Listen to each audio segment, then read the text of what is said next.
Alassane Ouattara va-t-il être réélu pour un 4e mandat? C'est l'un des enjeux de cette élection présidentielle, donc en Côte d'Ivoire. Face au président sortant, 4 autres candidats, Jean-Louis Billon, Simone Evite, ex-épouse de Laurent Gbagbo, Henriette Lagou et Awa Dodmelo. Les bureaux de vote, je vous le disais, viennent d'ouvrir il y a tout juste quelques secondes. Quelle mobilisation peut-on attendre des Ivoiriens? Et justement, on va retrouver notre envoyé spécial sur place à Abidjan, Myriam Amellal. Bonjour Myriam. Myriam, je le disais, les bureaux de vote viennent d'ouvrir. Quelle est la mobilisation des Ivoiriens?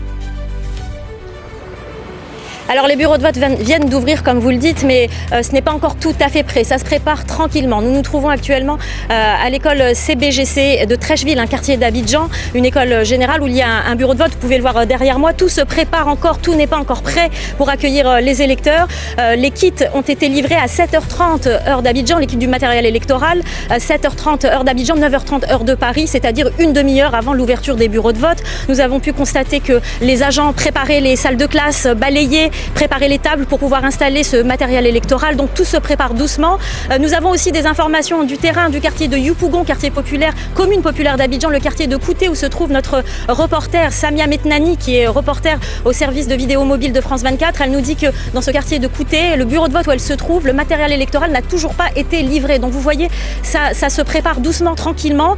Mais quand nous sommes arrivés ici ce matin, 1 heure avant environ l'ouverture du bureau de vote, vers 7h, il y avait déjà des électeurs qui attendaient tranquillement, patiemment, de pouvoir aller voter avec leur carte électorale. Alors, globalement, à Abidjan, la situation est très calme. Les routes étaient vides comparées à d'habitude où les routes sont chargées, où la circulation est chargée. La vie est très calme, mais on voit quand même les électeurs arriver sur place tout doucement pour se préparer à voter.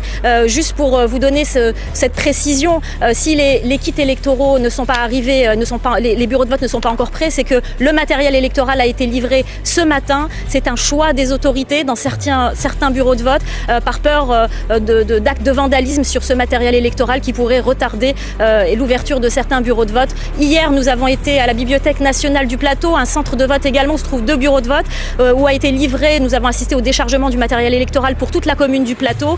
Et la personne à qui nous avons parlé, le responsable, nous a dit que le matériel serait livré le matin dans la plupart des quartiers, que certains quartiers, notamment à Cocody, certaines communes d'Abidjan, les bureaux de vote étaient prêts, mais d'autres, ils préféraient faire la livraison de ce matériel électoral à la dernière minute, ce qu'on a pu constater ici dans cette école et ce centre de vote de Trècheville. On ne manquera pas de revenir vous voir, Myriam, tout au long de la journée pour suivre cette mobilisation des électeurs ivoiriens. Myriam Amellal, notre envoyée spéciale à Abidjan pour France 24.